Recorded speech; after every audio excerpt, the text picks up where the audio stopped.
subscribe, share.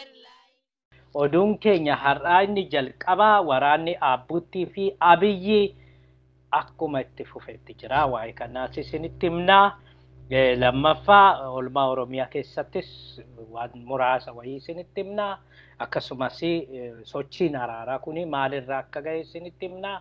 Kanaafi hanga dhuma sagantaa keenyatti akka nu wajjiniin dhaabbattan, akka nu wajjiniin turtan isin affeerra. Egaa gara jalqabaatti deemnaa. Waraanni Abbuttii fi Abiyyi akkuma itti fufetti jira. Waraanni kun ammas hammaatee deemee jira. Waraanni kun gara dhihaatiin naannoo Haawuzeenii fi magaalota tokko tokko loltuun Abiyyi akka qabatanidha kan dhaga'amu. Loltuun biyyattii akka qabatanidha kan dhaga'amu.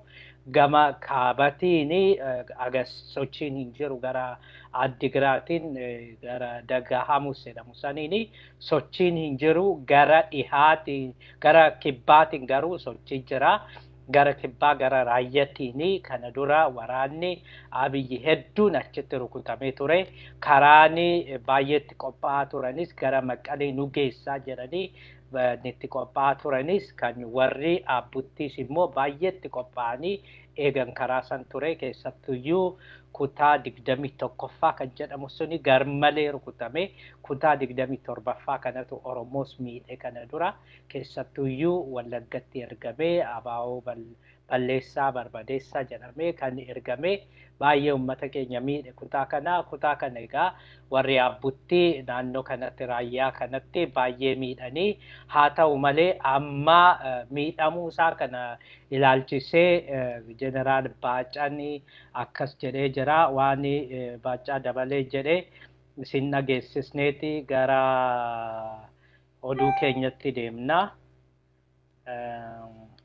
በዓለም ላይ ያሉት ተራራዎች በሙሉ ተሰባስበው ኢትዮጵያ ውስጥ የቀሩ ነው የሚመስለው። የተራራዎቹ አቀማመጥ ከቱሪስት እና ከሌላ አኳያ ስናይ በጣም ቆንጆ ናቸው። በጣም ውብ ነው። ከወታደራዊ አኳያ ስናይ ደግሞ ተራራውን ቀድሞ የያዘ በሚገባ ይጠቀምበታል። ቀድሞ ያላዘ ደግሞ ያ የያዘውን ለማስለቀቅ ከፍተኛ የሆነ ተኩስና እንቅስቃሴን አዋህዶ መስዋዕትነት ከፍሎ ያስለቅቃል። ስለዚህ እኛ ቀድመን ባለመያዛችን የገጠመን ወታደር ምንም እንኳን የጎበዝ አለቃ ወታደር ቢሆንም ከከፍተኛ ተራራዎችና የተራራዎች ክምችት አኳያ አንድ ሰው አንድ ቦታ ሆኖ ብዙ ነገር መስራት ስለሚችል Hayyee egaa akkas jedha. Baacaa dabaleeti kan amma dubbachaa jiru. Akka duuba arginutti Baacaa dabalee naannoo Raayyaati waan kana kan dubbachaa jiru. Akka inni jedhutti gaarri addunyaa jiran guutuun walitti qabamanii as waan dhufan fakkaata. Gaarri kuni gaariidha karaa militariitiin yoo ilaalle garuu miidhaa guddaa qabaa. Kan gaara qabatee hin mo'ata. Kan yoo gaara qabatee jedhee namni tokko nama 50 fixuu danda'a. Waan waraanni as jiru kuni kan goobaza alaqaa akka inni jedhutti jechuudha. Kan goobaza alaqaa ta'ee fi goobaza alaqaa kana otoo jennu qeerroo wajjiniin socho'aa turan. Goobaza alaqaa jechuun gara Gondaritti faannoo wajjiniin walqixa kan ta'edha. Faannoon Gojjam keessa gaafa socho'u goobaza alaqaan kun Gondar keessa socho'aa ture. Karaa baay'eedhaanii anis waan hin beeku jira. Gondar irraa dhufanii qeerroofaa wajjiniin hojjechaa turanii wal qabachaa turanii walitti dhiyeenya solidaaritii wayii qabu ture duri. Egaa akka tuffataman kanaa miti kun uummata Amaaraa birattis isa aarsaa hundaafiyyuu akka jedhetti egaa karaa biraatiin wanti inni jechuu barbaade baay'ee miidhamneedha. Gaara kana qabatanii waan nu eeganii fi nama hedduu namni tokkichi nama 50 nu jalaa fixee haala sanaan egaa tilmaamuu dandeessu. Badii naannoo sanitti ga'ee waraanni walumaa galatti gaarii miti. Eenyuyyuu ajjeesu warri Abbuttiis haa ta'u Abiyyiis haa ta'u wal ajjeesuun sirrii miti. Jannoon keenya waraana jibbina. Egaa haala kanaanii waraanni kuni amma akittuyyuu dandamatee Raayyaa darbee Mahonii darbee gara Maqaleetti deemaa jira jedhama.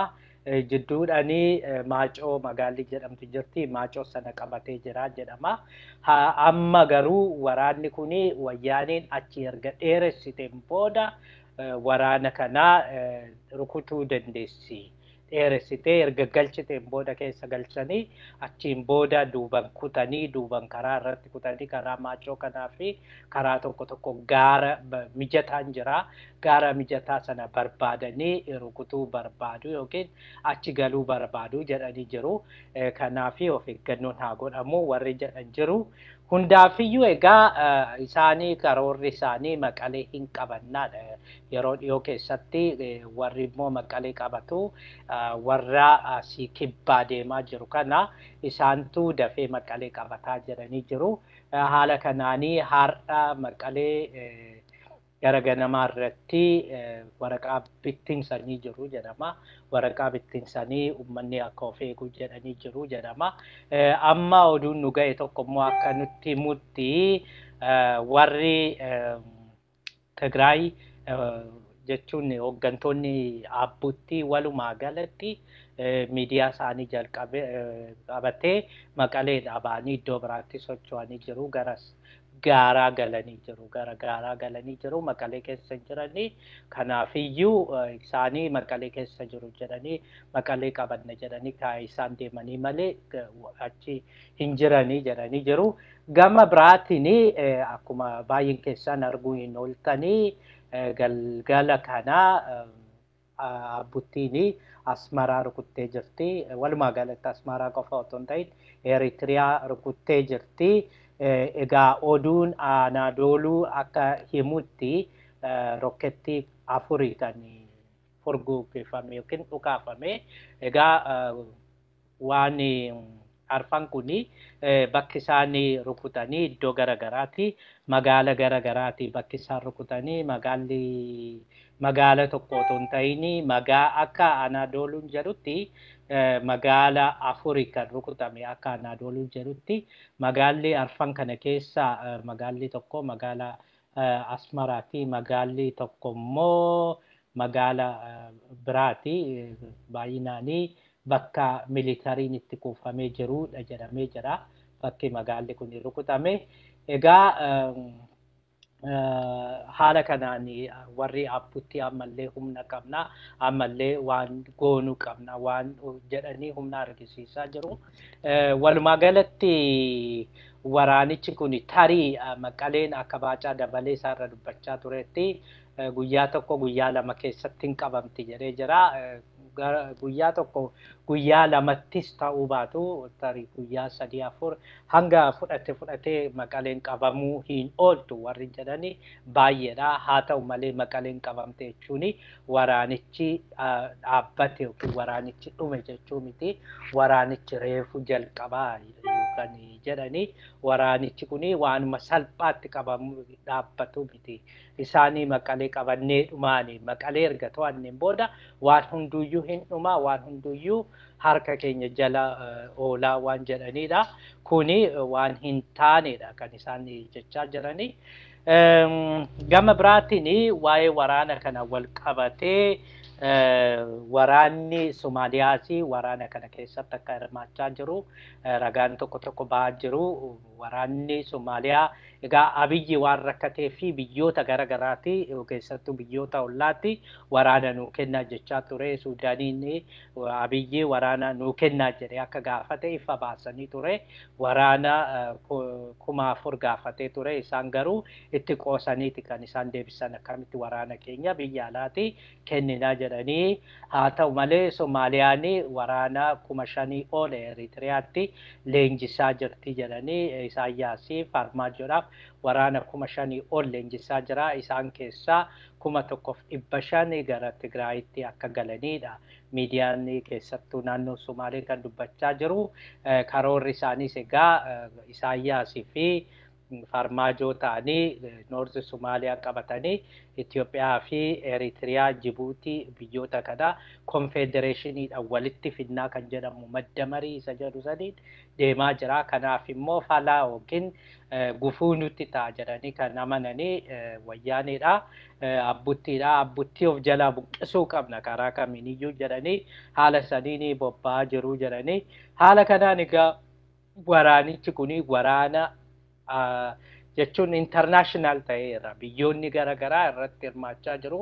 Biyyoonni garaagaraa keessa galaa jiru jechuudha. Kanaaf waraanni kun waraana akka Abiyyi jedhutti waraana seera kabachiisuu yookiin birmadummaa biyyattii tokko keessa biyyoonni biraa galuu hin danda'ani. Biyya keenya keessatti mirga seera kabachiisuu nutu qaba jedhamu sana hin ta'u jedhanii jiru. Kanuma wajjin wal qabatee namoonni hedduun gara Suudaanitti baqachaa jiru. Namoota baqachaa jiran kuni duraanii guyyaatti hanga 4,000tu baqachaa ture.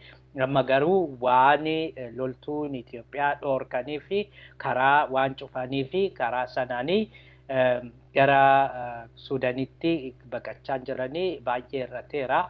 Nama 1,000 hanga ta'uuti kan gara Suudaanitti dhokatee karaa garaagaraatiin baqachaa jiru. Kunumti mataa isaatiin akka yakkaatti ilaalama.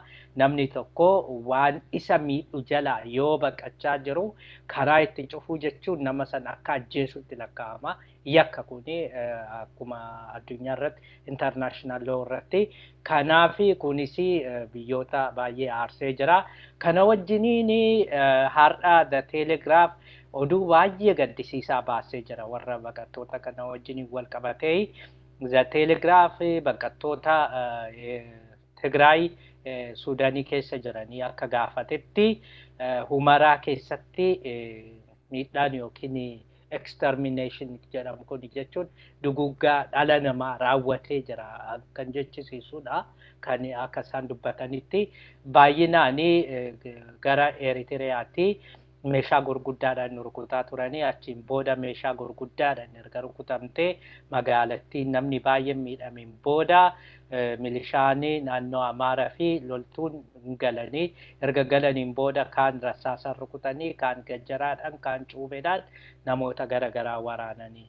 Fakkeenyaaf jedhee baay'ee kan nu gaddisiise tokko dubartiin tokko haati rasaasaan rukutamtee daa'ima 2 wajjiniin jirti. Daa'imni haadha duute san harma hodhaa.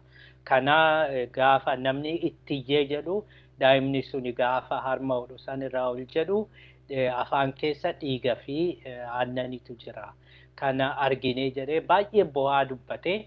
Egaa dhimma kan haawuzeen isaanii wajjin wal qabsiisuu fi uummata addunyaatis akka garaa laafuuf gochuuf jennee yaannus haalli itti ibsame jechuun bo'aa dubbate jedhamu suni waanuma emooshinii sana ibsuudha malee waanuma ta'e san waan ibsuuf malee waan gargaarsa international community irraa barbaaduudha sana godhe hin fakkaatu jedhu. Egaa kun fuulduratti yoo ilaalamee jedhu waraana kana keessa waan hamaan yakki hamaan akka raawwate amma gara tokkoon isaan kan yaadaa jiranii yakka wayyaaniin raawwate jedhanii qofaadha. Garuu yakka wayyaaniin raawwate jedhan Maayikaadiraatti akkas godhee jira kan jedhanii qofaadha kan isaan kaasanii. Garuu kanaa oliidha kan rakkoon iddoo garaagaraatti mul'achaa jiru akka dubbatanitti. Egaa haala kanaanii waraanuma kana wajjin wal qabatee Abiyyi wayyaanee yookiin abbuttiin akka dhaaba shororkeessatti akka farrajamuu fi akka labsamuu fi seera baasaa jira jedhama. Seerri kuni paarlaamatti dhiyaataa jedhamee jira. Otoo jennu kuni kana dura hin kufe. Kana dura yaada kana jalaa koffisanii yoo yaadattu ta'e wanta kana duuba isaa maaltu jira jennee yoo laallee jennu waraanni kuni ergaan waraana kana sirriitti nutti mul'ata. Otoo waraana kanatti hin galin dura gaafa waldiddaan isaan jidduutti babal'achaa deemu isaanis filannoo gaggeessanii achiin booda gaafa rakkoon garaagaraa muudachuu jalqabu Abiyyi waraana labsu manni marii federeeshinii waraana labsuu jedhanii gaafa eegamu walgahii sana deemanii walgahii sana irratti waraana hin labsinu akka oduu keessaan nu gahee isinitti himaa jirra. Waraana hin labsinu waraana labsuuni ummata miidhaa. Kanaafiyyuu waraana otoo hin ta'in karaa gara garaatiin isaan adabna. Fakkeenyaa fi qarshii jijjiiruun sun ergasii dhufee deebi'ee bajeta ergasii kan isaan qabanii sanaanii bajeta qabuu karaa gara garaatiin adabuun suni kan jalqabe. Haa ta'u malee yeroo sanitti wanti kun hin raawwanne waan kuni warri Amaaraa eliitiin yookiin bilchiginnaan Amaaraa waan kanatti naman. Bilchiginnaan Amaaraa hanga Abbuttiin achii badee haaloo irratti ba'anii waan aangoo nu dhabsiise waan olaantummaa keenya barbadeesse dhabamsiise san isa haaloo itti baasnee lafa keenya deebisan nutti ciisnee bullu nagaas hin argannu jedhanii ergasii irratti hojjechaa turanii saniin booda Abiyyiis amansiisanii gara sanitti geessanii achiin booda egaa dhumarraa Abbuttiin akka dhaaba shororkeessatti akka farrajamuu fi dhiyeessanii ture.